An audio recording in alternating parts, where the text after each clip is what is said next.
Hello everyone, this is Sindhu, Assistant Professor, Department of Economics, GFGC Mitigation. Students, ಇವತ್ತಿನ ದಿನದ ಸೆಷನಲ್ಲಿ ನಾವು ಮೂಲ ಸೌಕರ್ಯಗಳ ಅರ್ಥ ಮತ್ತು ಅವುಗಳ ವಿಧಗಳ ಬಗ್ಗೆ ತಿಳಿದುಕೊಳ್ಳೋಣ.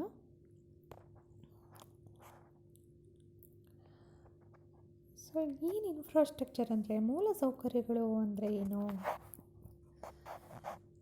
ಈಗ ನೀವು ಕಾಲೇಜಿಗೆ ಬರಬೇಕು, ವರ್ಕ್ ಮಾಡ್ತಕ್ಕಂಥವ್ರು ವರ್ಕಿಂಗ್ ಪ್ಲೇಸ್ಗೆ ಹೋಗಬೇಕು, ಒಂದು ಕಡೆಯಿಂದ ಮತ್ತೊಂದು ಕಡೆಗೆ ಹೋಗಬೇಕಂದ್ರೆ ಬೇಸಿಕಲಿ ನಾವು ಯಾವುದ್ರ ಮೇಲೆ ಡಿಪೆಂಡ್ ಆಗ್ತೀವಿ? ವೆಹಿಕಲ್ಸ್ಗಳ ಮೇಲೆ. ವೆಹಿಕಲ್ಸ್ಗಳು ಇದ್ಬಿಟ್ರೆ ಆಗುತ್ತಾ? ಸೊ ನಮಗೆ ವೆಹಿಕಲ್ಸ್ ರನ್ ಆಗಲಿಕ್ಕೆ ರೋಡ್ ಫೆಸಿಲಿಟಿ ಇರಬೇಕು, ಅಥವಾ ಟ್ರೈನ್ ಟ್ರ್ಯಾಕ್ಸ್ ಫೆಸಿಲಿಟಿ ಇರಬೇಕು. ಸೊ ಟ್ರಾನ್ಸ್ಪೋರ್ಟೇಷನ್ ನಮಗೆ ವೆರಿ ಇಂಪಾರ್ಟೆಂಟ್. ಹಾಗಾದರೆ ಟ್ರಾನ್ಸ್ಪೋರ್ಟೇಷನ್ ಒಂದನ್ನೇ ನಾವು ಇನ್ಫ್ರಾಸ್ಟ್ರಕ್ಚರ್ ಅಂತ ತೊಗೊಳಕ್ಕಾಗತ್ತಾ? ನಮಗೆ ಯಾವ ಕಡೆ ಏನು ವಸ್ತು ಇದೆ, ಎಲ್ಲಿ ಸಿಗುತ್ತೆ, ಇದನ್ನು ತಿಳ್ಕೊಳ್ಳೋದಕ್ಕೆ ಕಮ್ಯುನಿಕೇಷನ್ ನೆಟ್ವರ್ಕ್ಸ್ಗಳು ಇಂಪಾರ್ಟೆಂಟು. ಇದೆಲ್ಲವನ್ನು ನಾವು ತಿಳ್ಕೊಳ್ಳೋದಲ್ಲಿ ಎಜುಕೇಷನ್ ಸೆಕ್ಟರಲ್ಲಿ ಹೆಲ್ದಿಯಾಗಿರಬೇಕು. ಹೆಲ್ತ್ ಸೆಕ್ಟರ್, ಇವೆಲ್ಲ ಫೆಸಿಲಿಟಿಗಳು, ಸ್ಕೂಲ್ಸ್, ಕಾಲೇಜಸ್, ಟ್ರಾನ್ಸ್ಪೋರ್ಟೇಷನ್, ಕಮ್ಯುನಿಕೇಷನ್, ಇವೆಲ್ಲ ಏನಿದೆ. ಆ್ಯಂಡ್ ನಮಗೆ ಎಲೆಕ್ಟ್ರಿಸಿಟಿ ಬೇಕು. Electricity is also infrastructure. So ಈ ರೀತಿ ನಾವು ಕನ್ಸಿಡರ್ ಮಾಡ್ತಾ ಹೋದರೆ ನಾವು ಉಪಯೋಗಿಸ್ಕೊಳ್ತಿರ್ತಕ್ಕಂತಹ ಸೌಲಭ್ಯಗಳು ಏನಿದ್ದಾವೆ ಸಮಾಜದಲ್ಲಿ, ಅವೆಲ್ಲ ಮೂಲ ಸೌಕರ್ಯಗಳು ಅಂತ ಹೇಳಿಬಿಟ್ಟು ಅನ್ನಿಸ್ಕೊಳ್ಳುತ್ತೆ. So basically infrastructure is the general term for the basic physical systems of a business, region or nation. ನಮ್ಮ ಒಂದು ದೇಶದ ಅಥವಾ ಒಂದು ಪ್ರದೇಶದ ಮೂಲ ಸೌಲಭ್ಯಗಳನ್ನು ಒದಗಿಸ್ಕೊಡ್ತಕ್ಕಂತಹ ಒಂದು ವಲಯಕ್ಕೆ ಮೂಲ ಸೌಕರ್ಯಗಳು ಅಂತ ಹೇಳ್ಬಿಟ್ಟು ಕನ್ಸಿಡರ್ ಮಾಡ್ತೀವಿ. ನಮ್ಮ ಮೂಲಭೂತ ಅವಶ್ಯಗಳನ್ನು ಪೂರೈಸ್ತಕ್ಕಂಥ ಸೌಲಭ್ಯಗಳು, ಸಾರಿಗೆ ಇರ್ಬೋದು, ಕಮ್ಯುನಿಕೇಷನ್ ನೆಟ್ವರ್ಕಿಂಗ್ ಇರ್ಬೋದು, water, electric system, electricity, health sector, ಇವೆಲ್ಲವನ್ನು ನಾವು ಮೂಲ ಸೌಕರ್ಯಗಳ ವಿಭಾಗದಲ್ಲಿ ಕನ್ಸಿಡರ್ ಮಾಡ್ತಾ ಹೋಗ್ತೀವಿ. ಸೊ ಇನ್ನೂ ಹಲವಾರು ಡೆಫಿನೇಷನ್ಸ್ನ ನಾವು ತಗೊಳ್ಳೋದಾದರೆ, ಅದರಲ್ಲಿ mainly infrastructure means those basic facilities and services which facilitates different economic activities and thereby help in economic development of the country, education, health, transport and communication, banking and insurance, irrigation and power, and science and technology.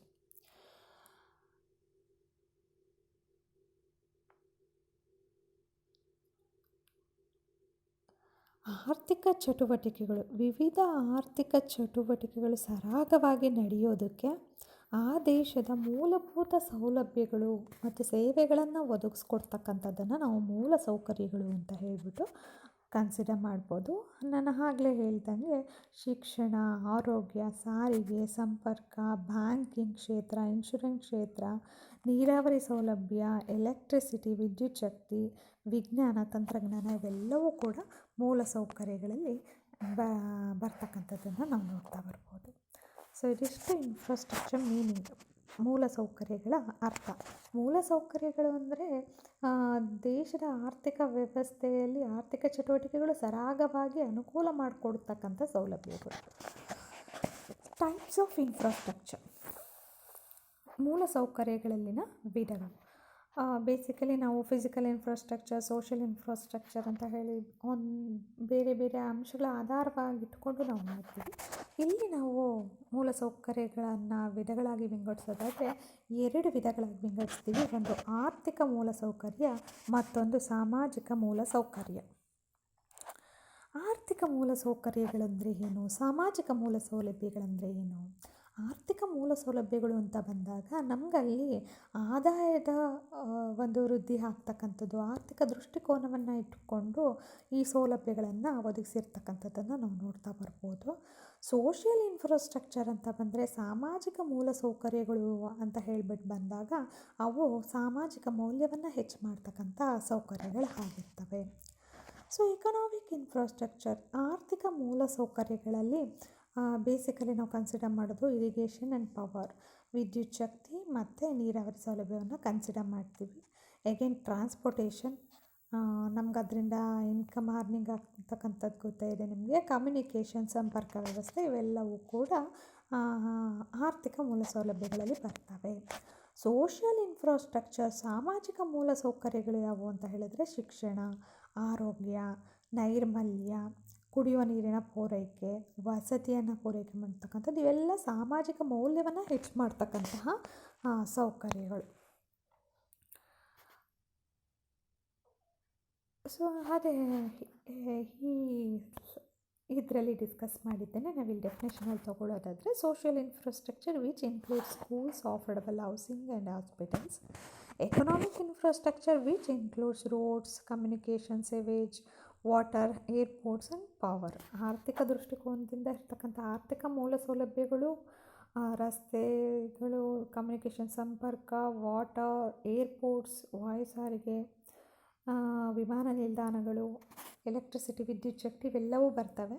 ಅಂದರೆ ಸಾಮಾಜಿಕವಾಗಿ ನಾವು ನೋಡೋದಾದರೆ ಹಾಸ್ಪಿಟಲ್ಸ್ನ ನಾವು consider ಮಾಡ್ಬೋದು, ವಸತಿಗಳು ಮನೆಗಳನ್ನು consider ಮಾಡ್ಬೋದು, and schools ಕಾಲೇಜಸ್ನ ನಾವು ಕನ್ಸಿಡರ್ ಮಾಡ್ತಾ ಬರ್ತೀವಿ.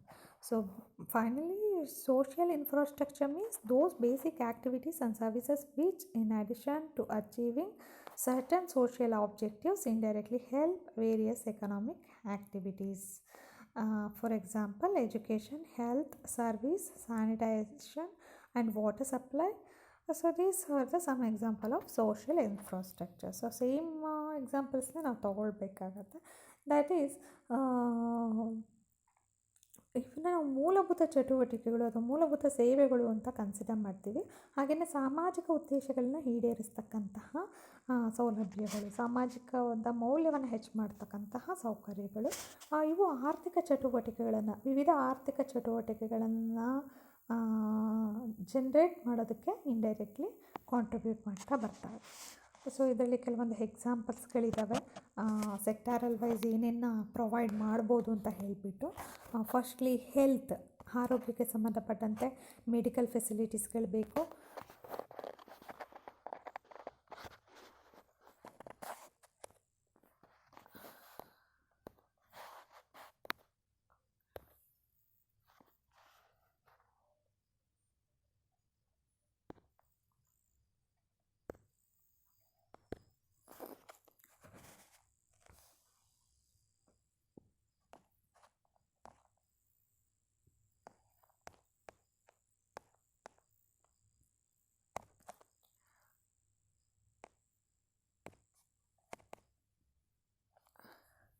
ಹೆಲ್ತ್ಗೆ ರಿಲೇಟೆಡ್ ಆಗಿರ್ತಕ್ಕಂಥ ಮೆಡಿಕಲ್ ಫೆಸಿಲಿಟೀಸ್ಗಳು, ಹಾಗೆಯೇ ancillary infrastructures, offices, car parks, training ಫೆಸಿಲಿಟೀಸ್ಗಳು.